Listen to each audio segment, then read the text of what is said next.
Les histoires des prophètes par Ibn Kathir. L'histoire de Noé, Nuh, alayhi salam.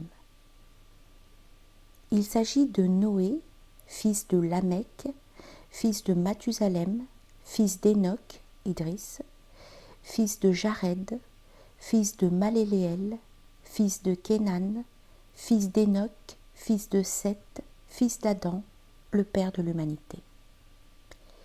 Il naquit 126 ans après la mort d'Adam, comme l'ont rapporté Ibn Jarir et d'autres historiens. Selon la généalogie établie par les gens du livre, il y aurait entre la mort d'Adam et la naissance de Noé 146 ans. Cependant, d'après ce qu'a rapporté Abu Hatim ibn Hibban, il y aurait entre eux 10 générations. En effet, Ibn Hibban rapporte d'après Abu Umama qu'un homme demanda au prophète alayhi salatu wassalam, « Ô messager de Dieu, Adam était-il un prophète ?» Il lui répondit, « Oui, il recevait la révélation. » L'homme demanda alors, « Et combien de temps y a-t-il entre lui et Noé ?» Il lui répondit, « 10 générations. » En outre, dans le Sahih al-Bukhari, il est rapporté d'après Ibn Abbas, il y avait entre Adam et Noé 10 générations. Toutes étaient sur la voie de l'islam. Ainsi, si on entend par génération une durée de 100 ans, comme le pensent beaucoup de gens, qarn, il y aurait donc eu entre eux 1000 ans. Cependant, il n'est pas exclu que cette période soit plus importante en raison du lien qu'a établi Ibn Abbas entre ces générations et l'islam. Il se peut en effet qu'il y eut d'autres générations qui n'étaient pas sur la voie de l'islam.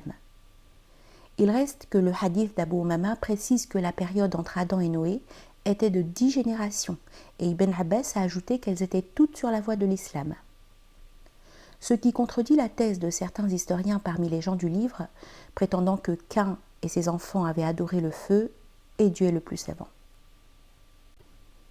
Cependant, on peut entendre par qarn des générations comme il est dit dans la parole de Dieu. Ouvrez les guillemets. Que de générations avons-nous exterminées après Noé? Sourate 17, verset 17. Puis après eux, nous avons créé d'autres générations. Sourate 23, verset 42. Et de nombreuses générations intermédiaires. Sourate 25, verset 38. Combien de générations avant eux avons-nous fait périr? Sourate 19, verset 74. L'envoyé de Dieu, alayhi salatu wassalam, a dit « La meilleure des générations, qarn, est la mienne. » Il est à préciser qu'avant Noé, une génération vivait de longs siècles. Dans ce cas, il y aurait entre Adam et Noé des milliers d'années, et Dieu est le plus savant.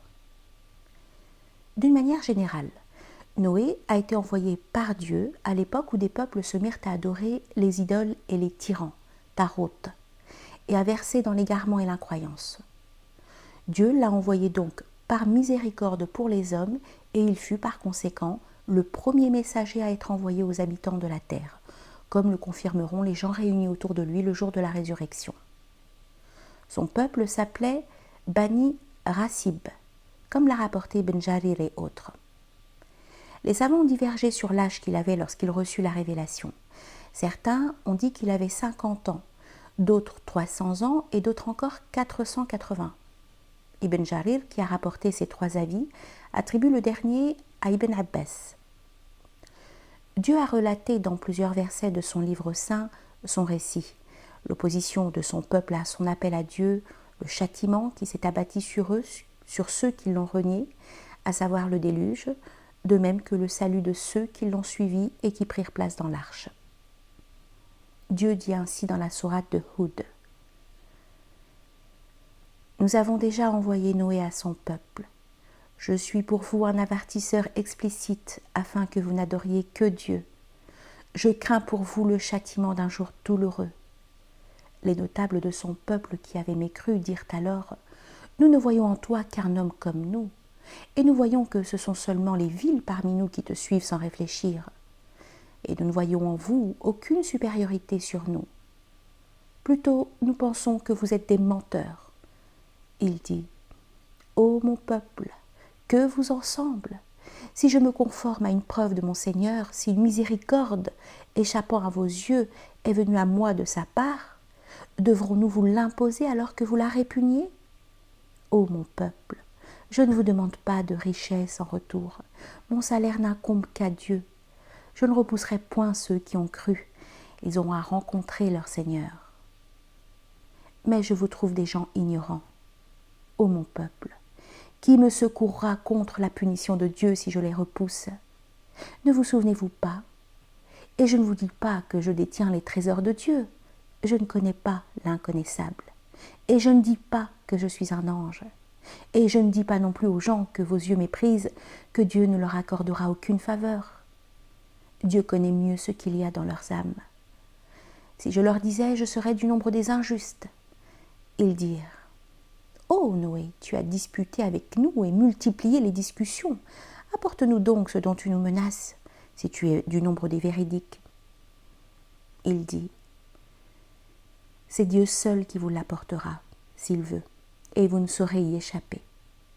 Et mon conseil ne vous profiterait pas au cas où je voudrais vous conseiller, et que Dieu voudrait vous égarer. Il est votre Seigneur, et c'est vers lui que vous serez ramenés. Ou bien ils disent, il l'a inventé.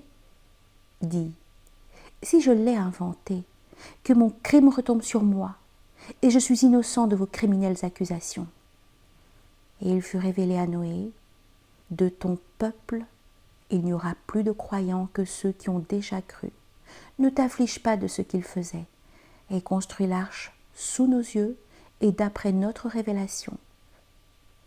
Et ne m'interpelle plus au sujet des injustes, car ils vont être noyés. Et il construisait l'arche, et chaque fois que des notables de son peuple passaient près de lui, il se moquait de lui. Il dit, « Si vous vous moquez de nous, eh bien nous nous moquerons de vous, comme vous vous moquez de nous. Et vous saurez bientôt à qui viendra un châtiment qui l'humiliera, et sur qui s'abattra un châtiment durable. » Puis lorsque notre commandement vint et que le four se mit à bouillonner d'eau, nous dîmes, « Charge dans l'arche un couple de chaque espèce ainsi que ta famille, sauf ceux contre qui le décret est déjà prononcé, et ceux qui croient. » Or, ceux qui avaient cru avec lui étaient peu nombreux. Et il dit, « Montez dedans, que sa course et son mouillage soient au nom de Dieu. Certes, mon Seigneur est pardonneur et miséricordieux. » Et elle vogua, en les emportant au milieu des vagues comme des montagnes. Et Noé appela son fils, qui restait en un lieu écarté. « Ô mon enfant, monte, et ne reste pas avec les négateurs. » Il dit, « Je vais me réfugier vers un mont qui me protégera de l'eau. » Et Noé lui dit, « Il n'y a aujourd'hui aucun protecteur contre l'ordre de Dieu. Tous périront, sauf celui à qui il fait miséricorde. » Et les vagues s'interposèrent entre les deux, et le fils fut alors du nombre des noyés. Et il fut dit, « Ô terre, absorbe ton eau, et toi, ciel, cesse de pleuvoir. » L'eau baissa, l'ordre fut exécuté, et l'arche s'installa sur le Judi. Et il fut dit, « Que disparaissent les gens pervers. » Et Noé invoqua son Seigneur et dit, « Ô mon Seigneur, certes, mon fils est de ma famille et ta promesse est vérité. Tu es le plus juste des juges. » Il dit, « Ô Noé, il n'est pas de ta famille, car il a commis un acte infâme. Ne me demande pas ce dont tu n'as aucune connaissance.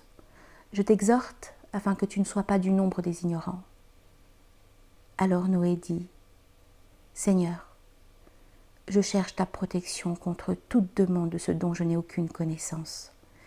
Et si tu ne me pardonnes pas et ne me fais pas miséricorde, je serai au nombre des perdants. » Il fut dit, « Ô Noé, débarque avec notre sécurité nos bénédictions sur toi et sur des communautés issues de ceux qui sont avec toi.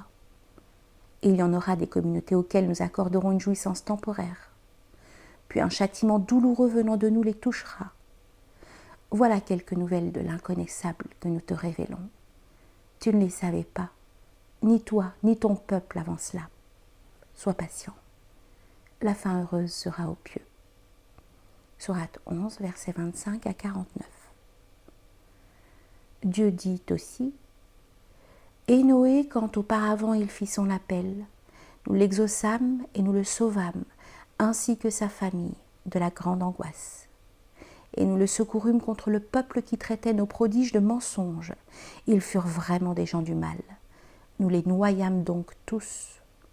Sourate 21, versets 76 et 77.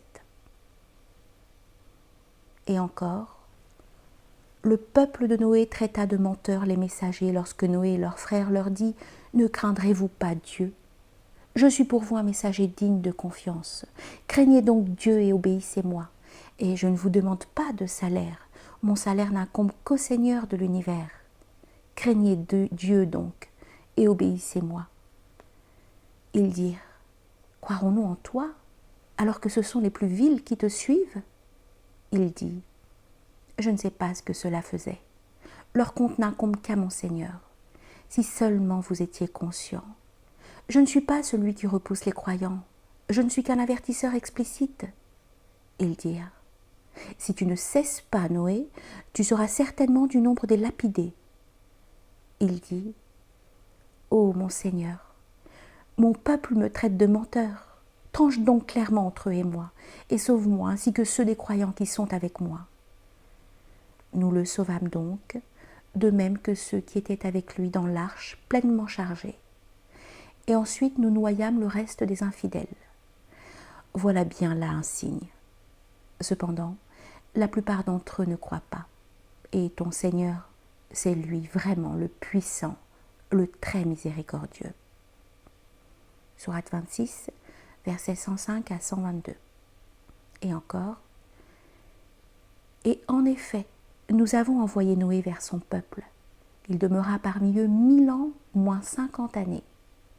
Puis le déluge les emporta alors qu'ils étaient injustes.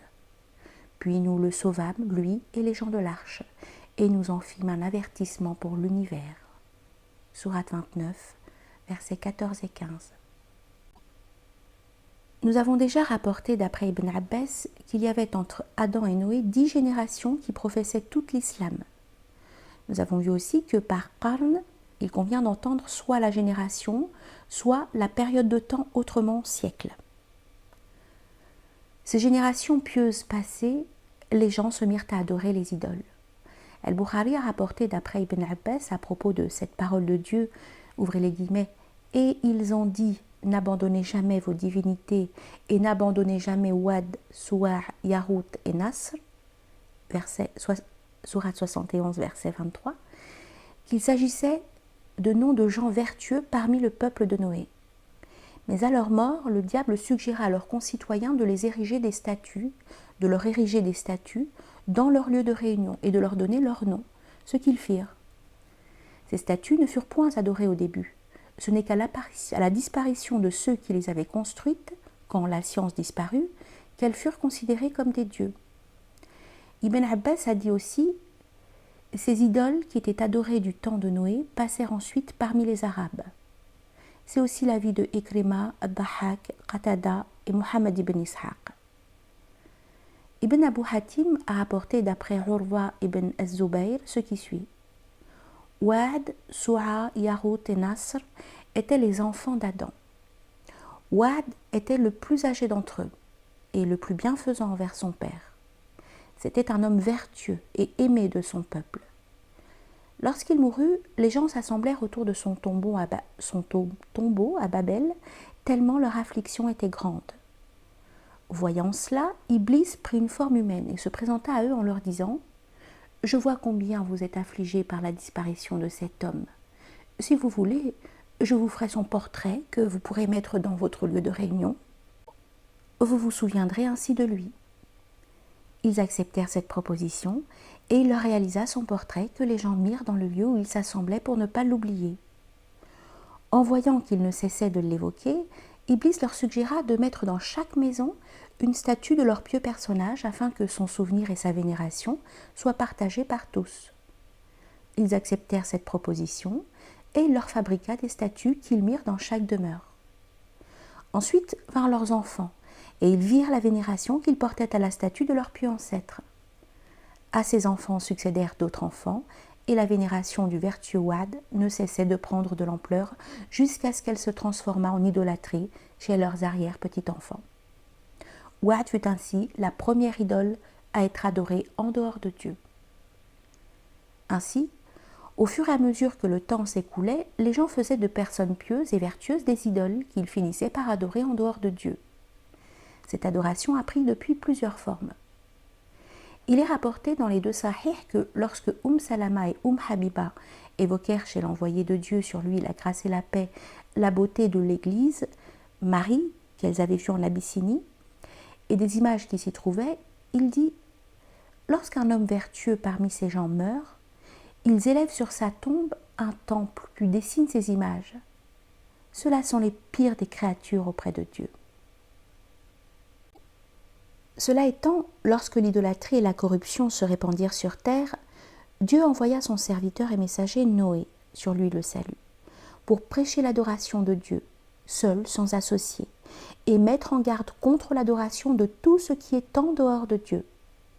Il fut ainsi le premier messager que Dieu envoya aux habitants de la terre. Une fois investi de sa mission de messager, Noé invita ses concitoyens à adorer Dieu exclusivement sans lui associer d'idoles, de statues ou de tyrans, tarot, et de professer son unicité en reconnaissant qu'il est le seul Dieu et Seigneur. Au demeurant, Dieu a ordonné cela à tous les messagers qui ont succédé à Noé et qui sont issus de sa descendance. Quelques versets. Et nous fîmes de sa descendance les seuls survivants. Sourate 37, verset 77. Il a dit aussi à son sujet et au sujet d'Abraham, ouvrez les guillemets, et nous avons accordé à leur descendance la prophétie et le livre. Sourate 57, verset 26. C'est-à-dire que tout prophète venu après Noé faisait partie de sa descendance. Il en est de même pour Abraham, comme le dit Dieu. Nous avons envoyé dans chaque communauté un messager pour leur dire « Adorez Dieu et écartez-vous du tarot ». Sourate 16, verset 36. Dieu dit aussi « Et demande à ceux de nos messagers que nous avons envoyés avant toi si nous avons institué en dehors du miséricordieux des divinités à adorer. » Sourate 43, verset 45.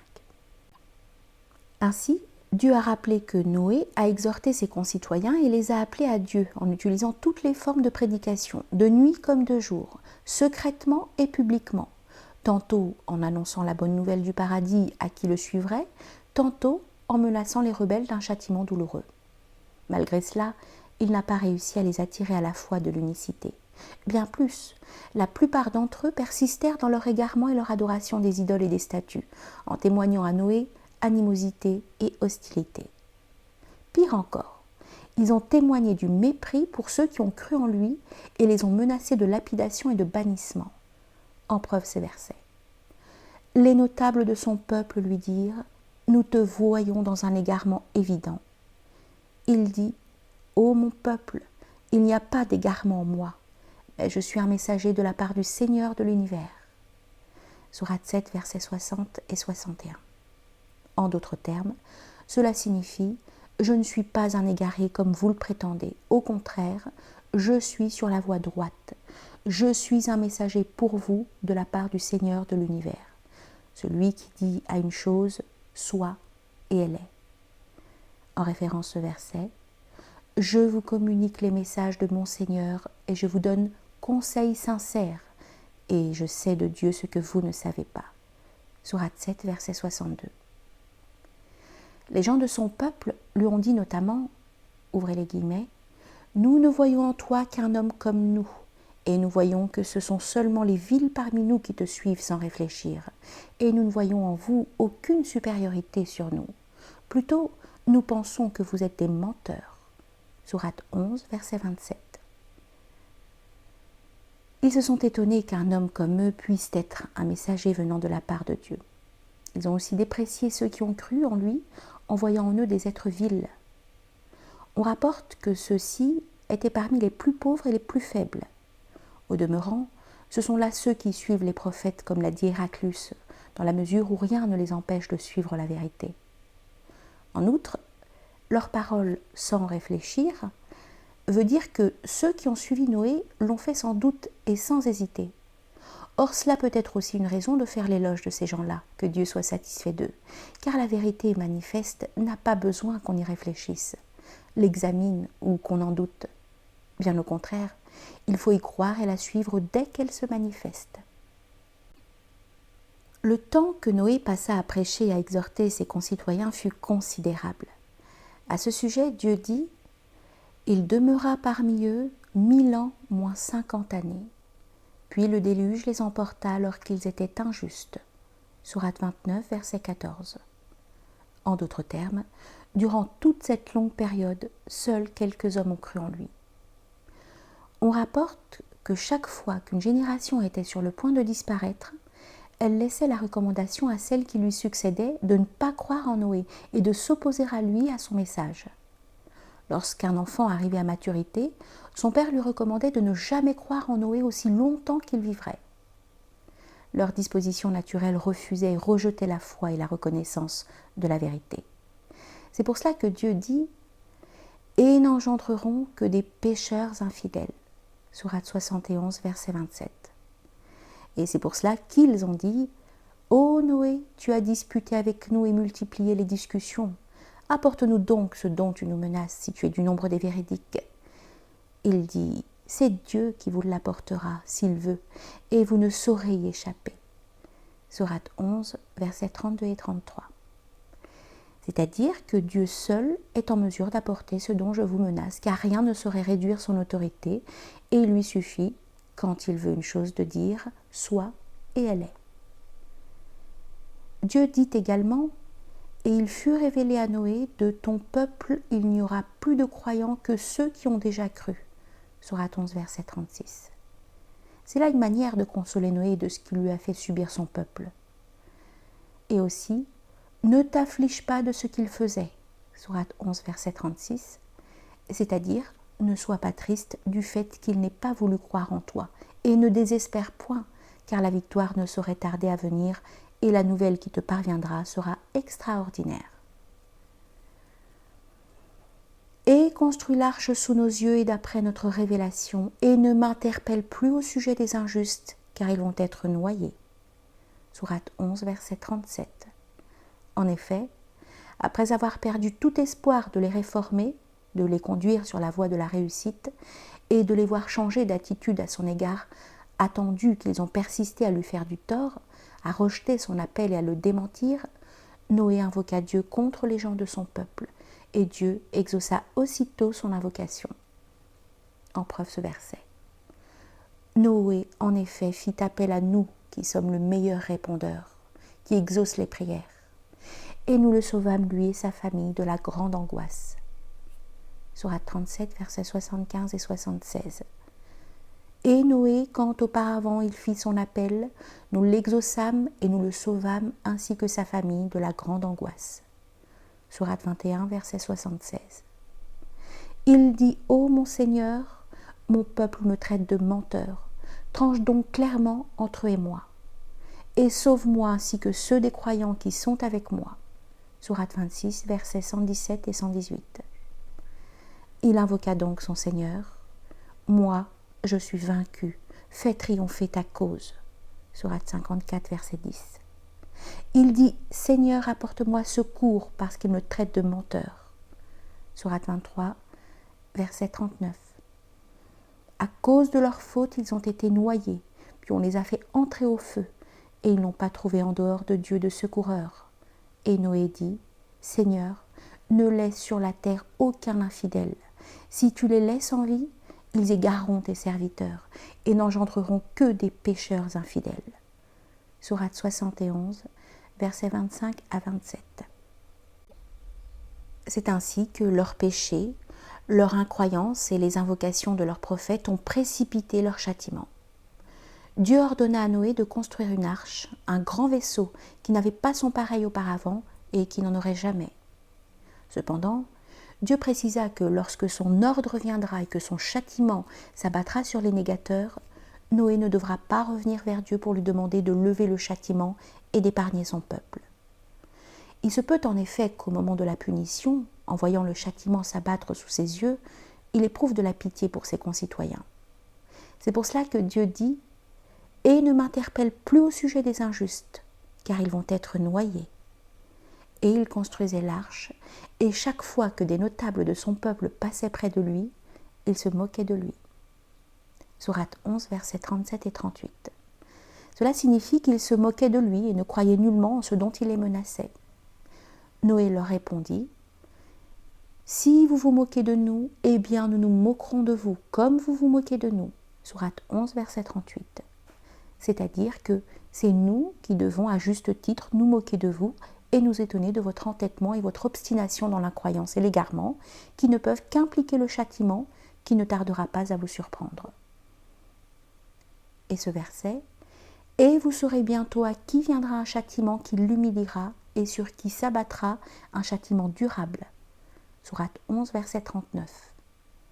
La persistance dans l'incroyance et l'entêtement excessif dans ce monde est devenue comme une seconde nature chez eux, à tel point que même dans l'au-delà, ils nieront aussi que des messagers leur soient venus de la part de Dieu. Al-Bukhari a rapporté à ce sujet, d'après Abu Saïd, que l'envoyé de Dieu, alayhi salatu wassalam, a dit « Le jour de la résurrection, Noé viendra avec son peuple, et Dieu lui demandera « As-tu transmis mon message ?» Il dira « Oui, Seigneur. » Dieu demandera ensuite à sa communauté « Vous l'a-t-il transmis ?» Ils diront « Non, aucun prophète ne nous est venu. » Il s'adressa alors à Noé en lui disant « Qui peut témoigner en ta faveur ?» Il répondra « Mohammed et sa communauté. » Et cette communauté témoignera qu'il avait bien transmis le message de son Seigneur aux gens de son peuple. C'est à cela que fait allusion le verset suivant « Et aussi nous avons fait de vous une communauté de justes pour que vous soyez témoins aux gens, comme le messager sera témoin à vous. » Sourate 2, verset 143. La communauté musulmane confirmera le témoignage de son prophète, à savoir que Dieu a envoyé Noé avec la vérité, lui ordonnant de la transmettre à son peuple. Elle témoignera aussi que Noé s'est acquitté de sa mission de la meilleure façon qui soit et l'a menée à son terme, ne négligeant aucun moyen de montrer aux siens leur intérêt dans ce monde et dans l'autre, et de les mettre en garde contre tout ce qui pourrait y nuire ou les compromettre. Certains savants, parmi les pieux anciens, ont dit que lorsque Dieu a exaucé l'invocation de Noé, il lui ordonna de planter des arbres qui allaient lui servir à construire l'arche. Noé les planta et attendit 100 ans avant de les couper. Et il lui fallut 100 autres années, selon une autre version 40, pour raboter le bois. Et Dieu est le plus savant.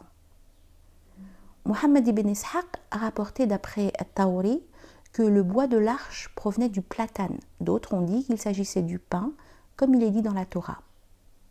At-Tawri a dit « Dieu lui a ordonné de conférer à l'arche une longueur de 80 coudées et une largeur de 50 coudées, d'enduire son intérieur ainsi que son extérieur de poix, et de lui mettre une proue afin qu'elle puisse sillonner les eaux. » Qatada a dit quant à lui, sa longueur était de 300 coudées, sa largeur de 50. Et c'est ce que dit la Torah d'après ce que j'ai constaté. Al-Hassan al-Basri a dit qu'elle était longue de 600 coudées et large de 300. Ibn Abbas a affirmé que sa longueur était de 12 000 coudées et sa largeur de 600. On rapporta aussi que sa longueur était de 2000 coudées, sa largeur de 100. Cependant, ils sont tous d'accord pour dire que sa hauteur était de 30 coudées et qu'elle était constituée de 3 étages, la hauteur de chaque étage étant de 10 coudées.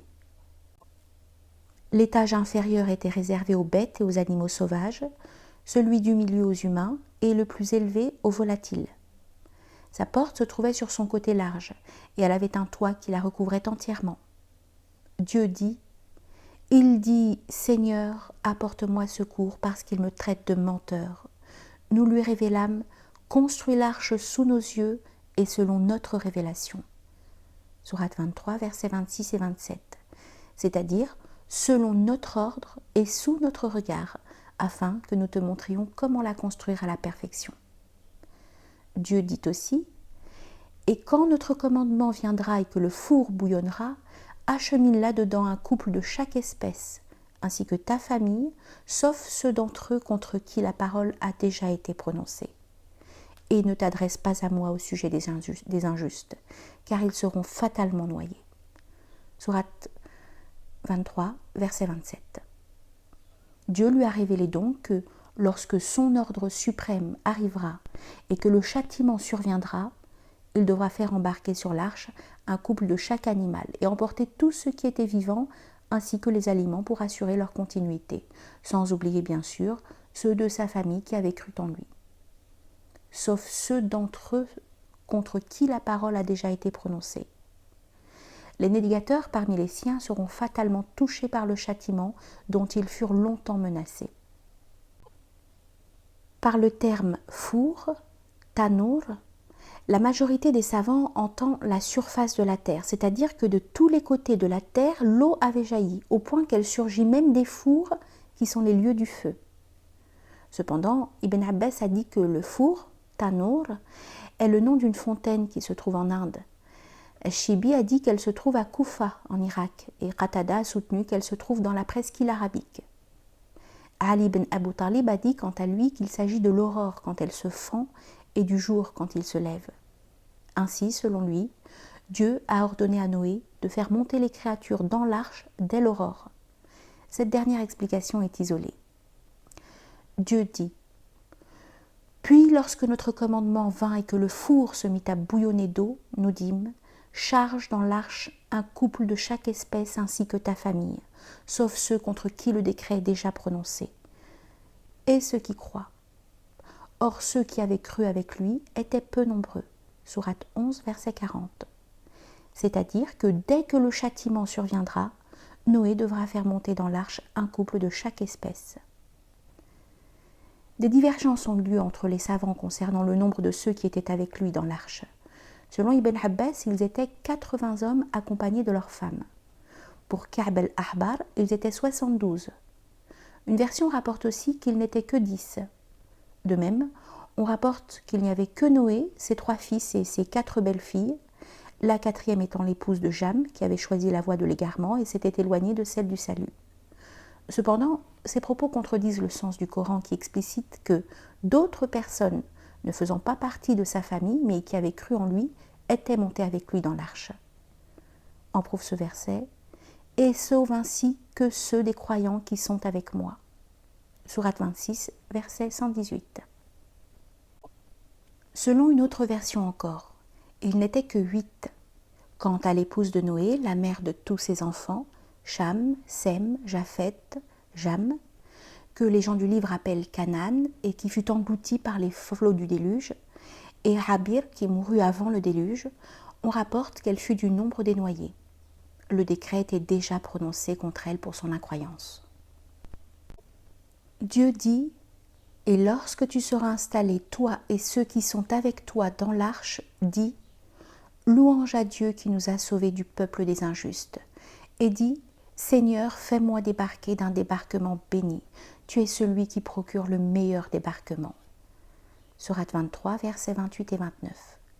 Ainsi, Dieu ordonne-t-il à Noé de le louer pour lui avoir donné et soumis l'arche, afin de lui épargner le châtiment dirigé contre les incroyants parmi son peuple, et de lui donner satisfaction contre ceux qui l'avaient rejeté et contredit. Dieu dit à ce sujet : c'est lui qui a créé les couples dans leur totalité, et a fait pour vous des vaisseaux et des bestiaux, afin que vous vous installiez sur leur dos, et qu'ensuite, après vous y être installés, vous vous rappeliez le bienfait de votre Seigneur, et que vous disiez « Gloire à celui qui nous a soumis tout cela, alors que nous n'étions pas capables de les dominer. » C'est vers notre Seigneur que nous retournerons. Sourate 43, versets 12 à 14. Noé, que le salut soit sur lui, a mis en pratique cette recommandation, en disant à ceux qui étaient avec lui : « Montez dedans, que sa course et son mouillage soient au nom de Dieu. Certes, mon Seigneur est pardonneur et miséricordieux. » Sourate 11, verset 41. C'est-à-dire que sa course commencera et se terminera par le nom de Dieu, qui est certes pardonneur et très miséricordieux. Mais son châtiment est dur et implacable à l'égard des injustes, qui ne veulent pas croire en lui et adorent des idoles en dehors de lui. Dieu dit, et elle vogua en les emportant au milieu des vagues comme des montagnes. Sourate 11, verset 42. C'est-à-dire que Dieu a fait descendre une pluie telle que la terre n'en a jamais connue et qu'elle n'en connaîtra plus. Il a ordonné aussi à la terre de faire jaillir l'eau de tous ses côtés. En référence à ce verset, il invoqua donc son Seigneur. Moi, je suis vaincu, fais triompher ta cause.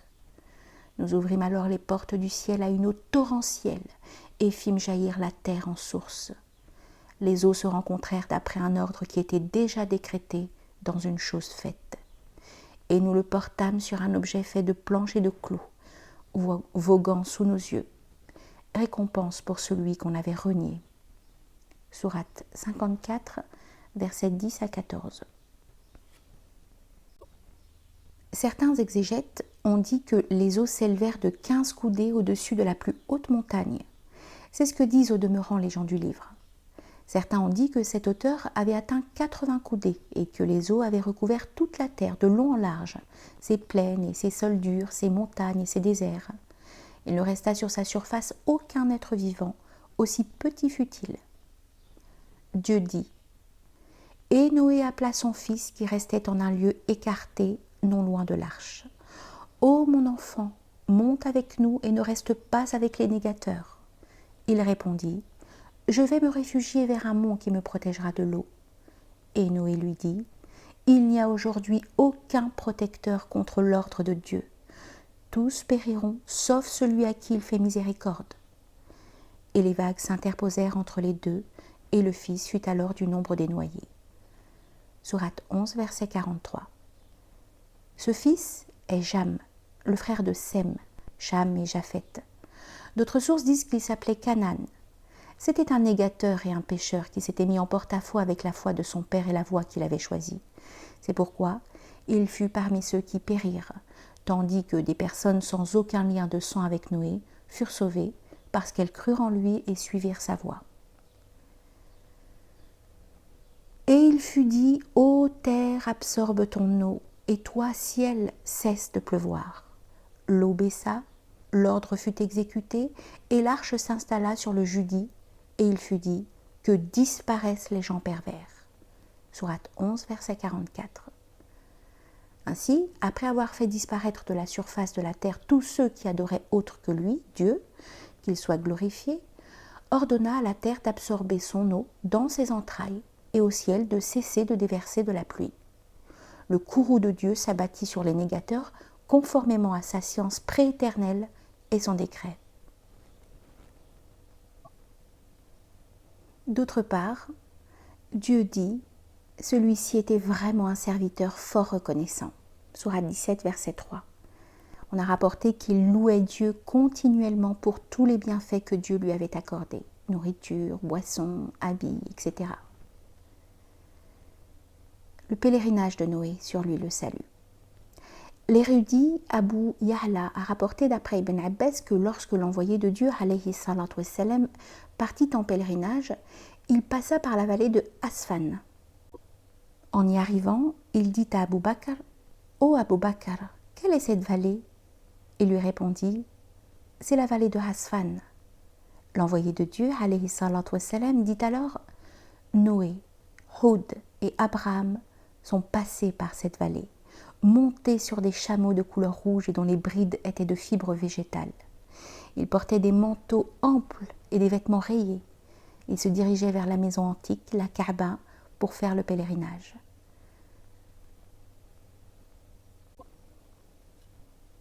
Les recommandations de Noé à son fils.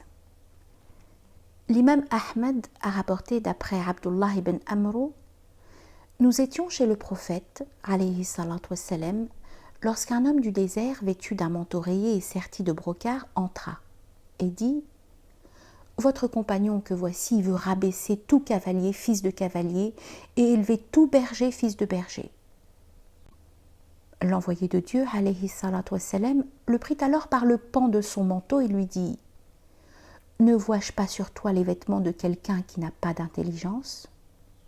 Il dit ensuite « Lorsque le prophète de Dieu, Noé, fut à l'article de la mort, il appela son fils et lui dit « Ô mon fils, je te laisse ce testament consistant en 2 recommandations et 2 interdictions. Je te recommande de témoigner qu'il n'y a de Dieu que Dieu, car si on mettait les 7 cieux et les 7 terres sur l'un des plateaux d'une balance, et l'attestation qu'il n'y a de Dieu que Dieu sur l'autre, la balance pencherait du côté du plateau de cette dernière.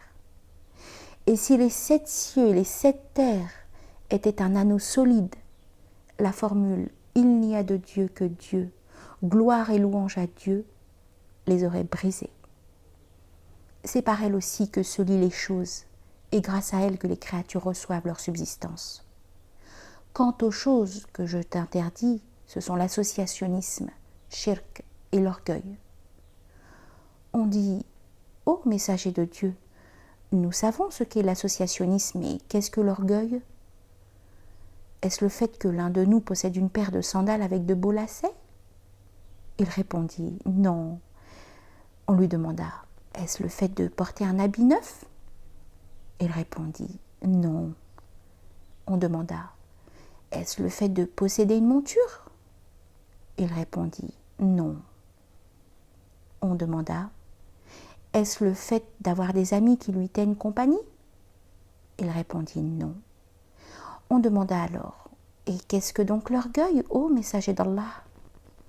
Il dit « C'est léser les droits et mépriser les gens. »